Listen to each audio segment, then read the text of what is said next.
pelo Senhor, em nome de Jesus, amém. Quero ler com você o Evangelho de João, o capítulo é o 14, nós vamos ler o verso 6. A palavra que eu quero compartilhar com você hoje é o caminho do Senhor. O caminho do Senhor. Em João 14, 6, a palavra de Deus diz assim, o próprio Jesus dizendo, né? Eu sou o caminho, a verdade e a vida. Ninguém vem ao Pai senão por mim. Amém? Podem tomar assento, por gentileza.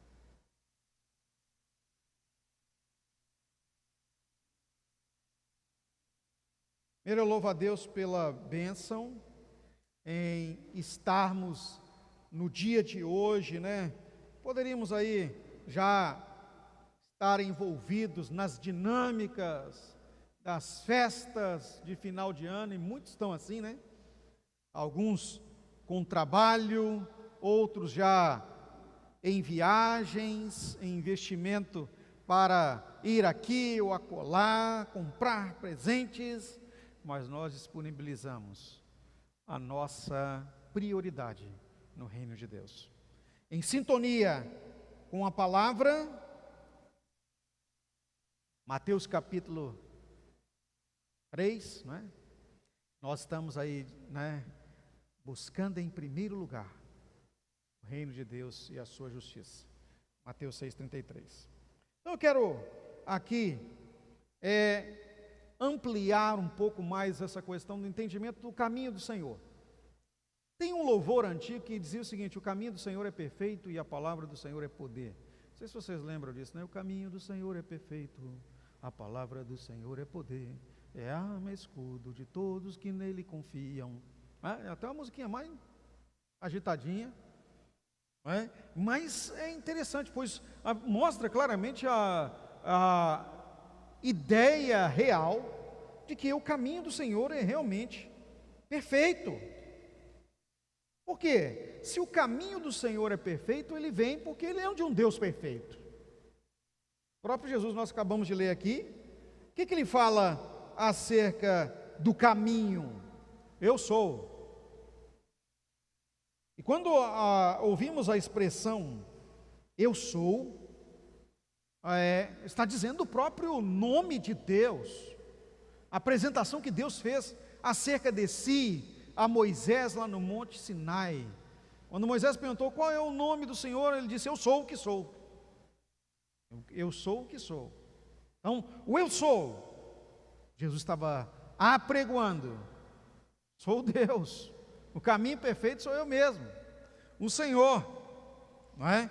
Então veja, que o próprio Senhor fala de si acerca disso, né? E nós precisamos entender, queridos, que quando o Senhor está falando acerca de si, é uma apresentação em razão de que Ele quer que nós o conheçamos mais e melhor. Ele quer que nós venhamos a aprofundar acerca do conhecimento que podemos ter dele, não é? E enquanto isso, ao dizer eu sou o caminho, a verdade e a vida, Jesus também, além de dizer que era o caminho perfeito, ele está dizendo: olha, é possível, e aí não ficamos só no campo da possibilidade, mas que haja um caminho que se apresente como o caminho do Senhor. Se foi necessário que ele viesse a dizer eu o que sou o caminho, é porque havia um caminho ou outros apresentando um caminho diverso, que não o caminho perfeito. E aí eu quero destacar para você que este caminho é o caminho da religiosidade, não é o caminho do Senhor. Embora ele se apresente como caminho do Senhor, ele é o caminho da religiosidade, aonde o que é religioso é que é valorizado. E eu quero que você acompanhe comigo então aí uma chamada de atenção do próprio Senhor, não é?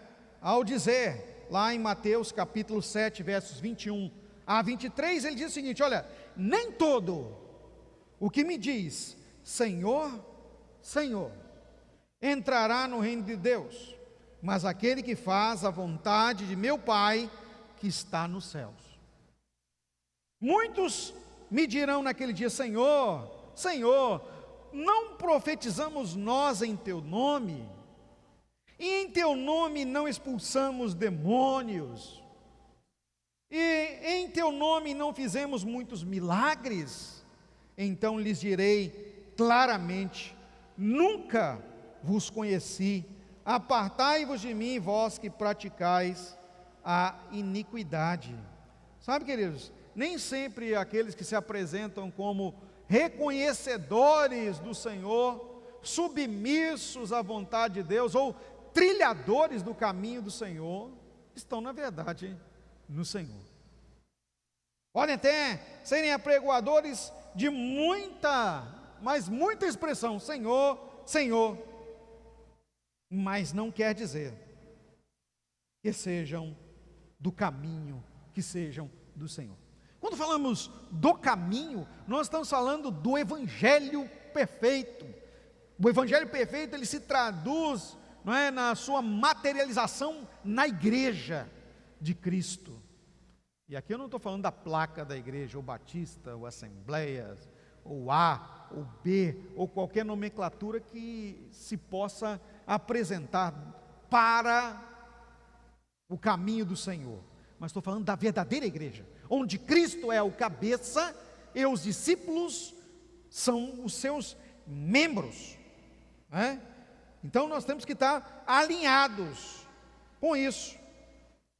O profeta Jeremias escreveu em Jeremias 10, 23 o seguinte: eu sei, ó Senhor, que não cabe, olha que interessante isso, ó, que não cabe ao homem determinar o seu caminho, nem ao que caminha dirigir os seus próprios passos. Então veja, nós não podemos construir a nosso bel prazer, e aqui eu quero chamar a atenção para a expressão bel, né? Toda vez que essa expressão aparece, quer dizer, é um próprio Deus. Então, se eu quero construir meu próprio caminho, é que eu sou o Deus da minha vida, o ego. O egoísmo é o Deus, meu bel, meu Deus, eu sou o Deus. Misericórdia, nós não somos nada. Por isso que o Senhor deixou bem claro, né, que Ele é o caminho. E a expressão vem encaminhada. Ele poderia ser: eu sou o caminho, a vida, a verdade, não é? Mas ele primeiro veio: eu sou o caminho, e aí veio acompanhado do caminho, a palavra, a expressão caminho, a verdade. Foi proposital, porque existe caminho falso.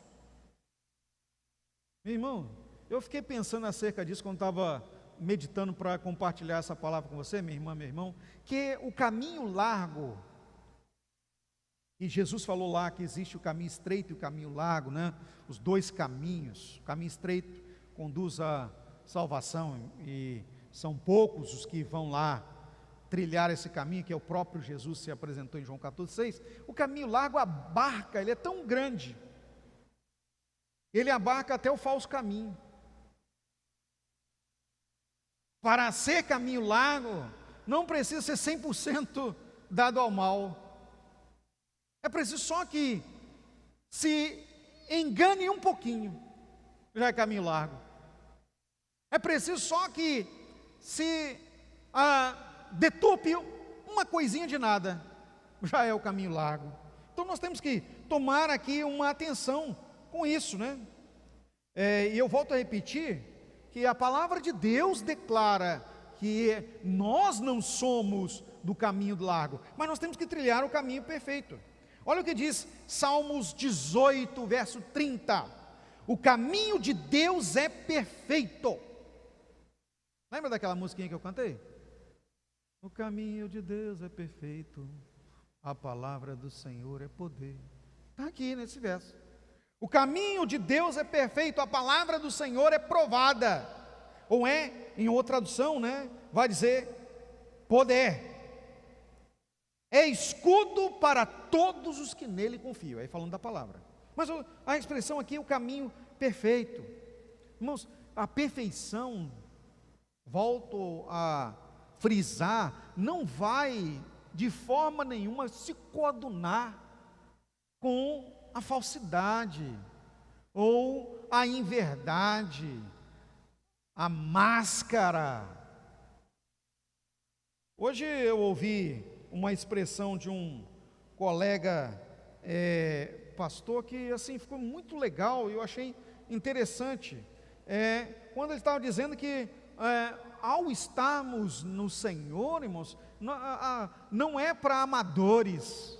Ele estava dizendo isso, ser do Espírito Santo não é para amadores. O que estava querendo dizer com isso? Não é para quem não segue propriamente como um profissional a palavra de Deus. E aí, irmãos, para sermos perfeitos no Senhor, primeiro, nós precisamos ouvir o Senhor. Precisamos ouvir o Senhor. Quando o povo de Israel estava no Egito, logo depois de Moisés ouvir lá do Senhor o comando para que ele pudesse produzir a libertação. Olha o que Deus fez com o povo de Israel ao sair do Egito. E eu queria aqui salientar isso, irmãos. Repita comigo assim, o caminho do Senhor. Bem forte, o caminho do Senhor não é o caminho curto. E até agora, eu só chamei a atenção para o caminho largo. Ele inclusive abarca a falsidade do caminho estreito. Mas aqui, fala que não é o caminho curto, não quer dizer estreito. Quando fala de curto, está dizendo de distância. Êxodo capítulo 13, verso 17, quando Deus produziu o livramento do povo de Israel, do Egito para ir à terra de Canaã, a terra da promessa que ele havia dado a Abraão. Olha o que a palavra de Deus diz: quando o faraó deixou sair o povo, Deus não os guiou pela rota das terras dos filisteus, embora fosse o caminho mais curto, pois disse: se eles defrontarem com a guerra, talvez se arrependam e voltem para o Egito. Então, o caminho mais curto não é o caminho de Deus. O caminho mais curto para o povo de Israel, da saída do Egito para Canaã, principalmente quem conhece um pouco da geografia da África e da Palestina, vai ver que passa pelo pendente, ou o delta do Nilo. Era um caminho muito bonito, inclusive produtivo. Não iam passar fome, não iam ter ausência de água, mas iriam se deparar com os gigantes. Então Deus os conduziu por um caminho longo, um caminho de tratamento. Repita comigo: o caminho do Senhor é o caminho do tratamento.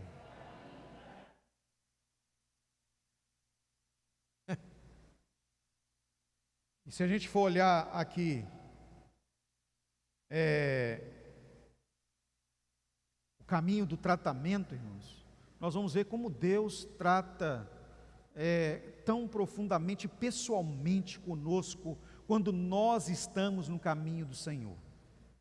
Eu quero chamar a sua atenção para Números capítulo 22, verso 22, agora falando de um homem que era para ser do caminho perfeito, que era para estar na lida do caminho do Senhor, mas ele decidiu, o seu bel prazer, construir um caminho. O nome dele é Balaão. Pouco tempo atrás a pastora Hélida trouxe aqui uma palavra, e citou acerca deste acontecimento. Mas acendeu-se, olha Números 22, 22, mas acendeu-se a ira do Senhor, quando ele foi para onde? Ele foi para o seu próprio caminho. Quando ele foi, e o anjo do Senhor pôs-se no caminho para impedi-lo de prosseguir. Balaão ia montado em sua jumenta, e seus 2 servos o acompanhavam. Quem conhece a palavra de Deus, principalmente nessa passagem, Balaão é aquele que a jumenta deu uma chamada de atenção nele. Já que ele não ouvia a voz de Deus, Deus então fez a jumenta falar com ele. Não é? E o caminho de Balaão era o caminho da destruição, o caminho contrário. Era o caminho curto para a sua própria prosperidade, para receber dividendos, para profetizar contra o povo de Deus. Misericórdia. Então ele estava focado em seu próprio lucro, caminho curto para a produção de riqueza para si. Mas o que aconteceu? O caminho era um caminho de morte. Irmãos, o caminho do Senhor é o caminho da vida. João capítulo 10, verso 10 diz: Jesus, eu vim para que vocês tenham vida, e a tenham em abundância. Não é pouca vida não. Acabamos de ler João 14, 6, eu sou o caminho, a verdade e a vida. É o caminho da prosperidade divina.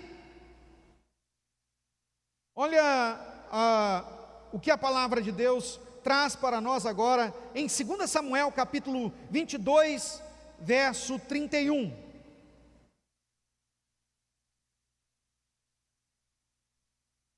Nós encontramos aqui uma similaridade com o verso dos Salmos que nós lemos, porque quem compartilha essa palavra é de Deus. E o verso 33 reforça: é Deus que me reveste de força e torna perfeito o meu caminho. Então eu quero, para finalizar essa palavra aqui, irmãos, o caminho do Senhor é perfeito porque o Senhor é quem trabalha para tornar agora o caminho dele nosso caminho e nos prosperar.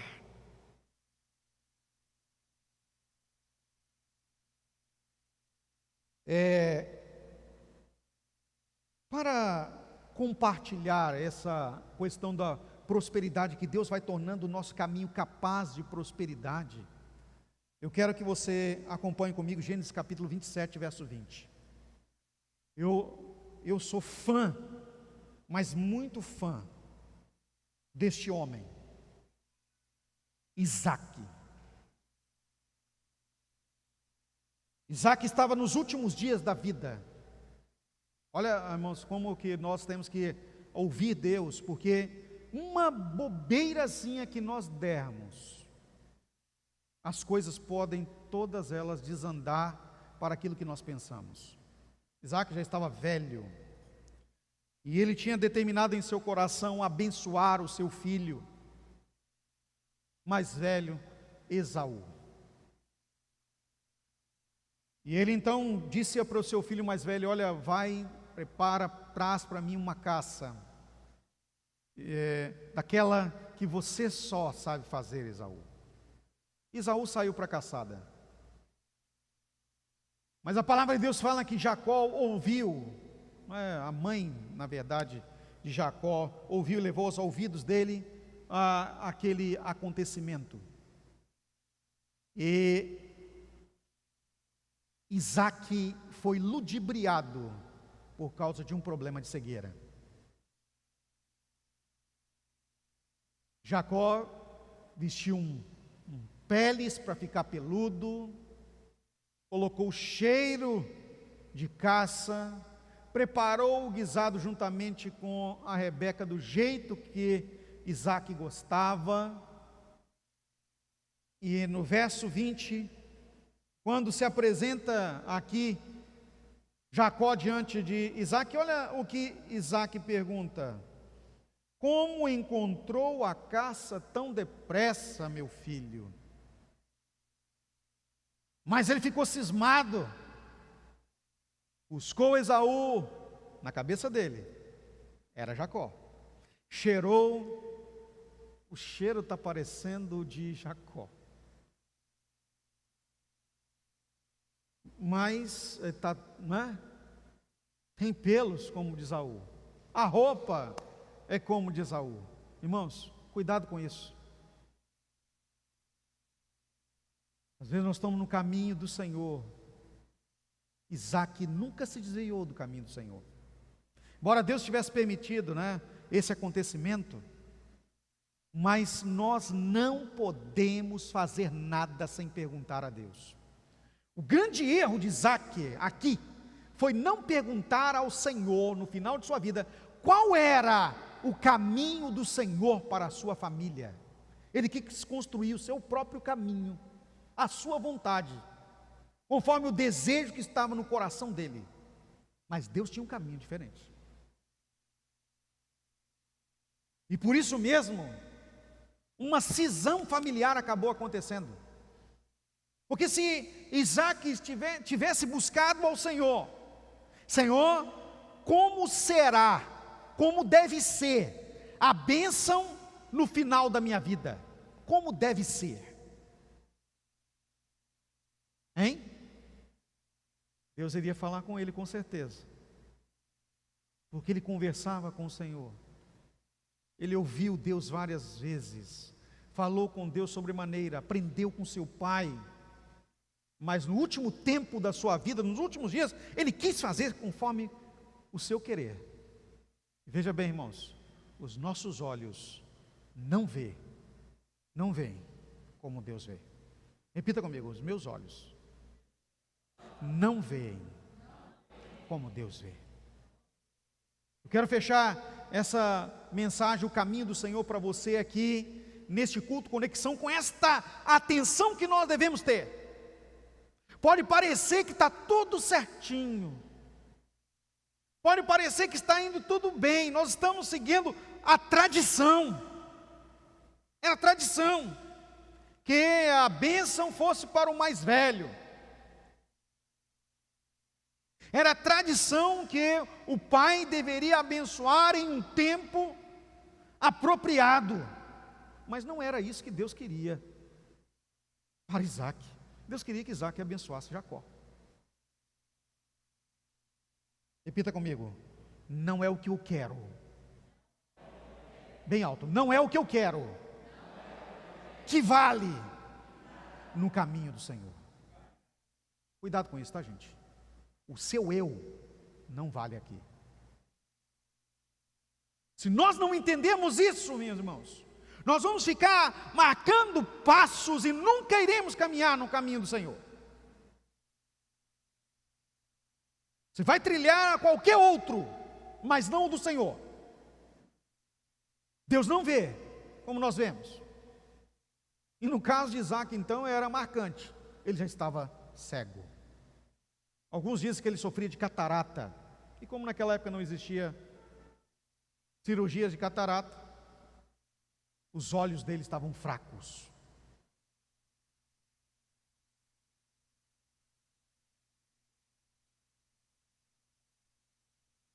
E quando não fazemos isso, irmãos, nós podemos esquecer que o Senhor é o Senhor que não só fica lá na montanha, é o Senhor que anda conosco. Eu estou com vocês todos os dias até a consumação dos séculos. Quem acha que nós servimos a um Deus da montanha, ele acha que Deus só vai falar com ele em situações de investimento inusitado. Eu tenho que estar em tal lugar para Deus falar. Eu tenho que estar lá no alto daquele lugar. Ou eu tenho que estar lá. Não importa o lugar. O que importa é onde espiritualmente você está. É onde espiritualmente você está. Não é aonde Deus vai estar, porque Ele já está conosco. E no caso do povo de Israel, eles achavam que Deus só estava falando, só falava e só via Moisés lá no alto do monte. Está em Deuteronômio 9. Só que Deus não estava só no alto do monte. Depois de Moisés ficar 40 dias e 40 noites envolto na nuvem negra, Deus estava também no meio do povo. E o caminho longo que o Senhor havia escolhido para eles era o caminho do tratamento. Mas eles preferiram fazer para eles mesmos um próprio Deus, um bezerro de ouro. Irmãos, cuidado. Não é? Eu quero fechar aqui com isso, cuidado, não é? Nosso caminho não é assim, não é como Deus vê, que nós vemos. Nós precisamos buscar do Senhor para não fazer bezerro de ouro em nossa trajetória, para não fazer as coisas conforme nós queremos, como Isaac foi fazer.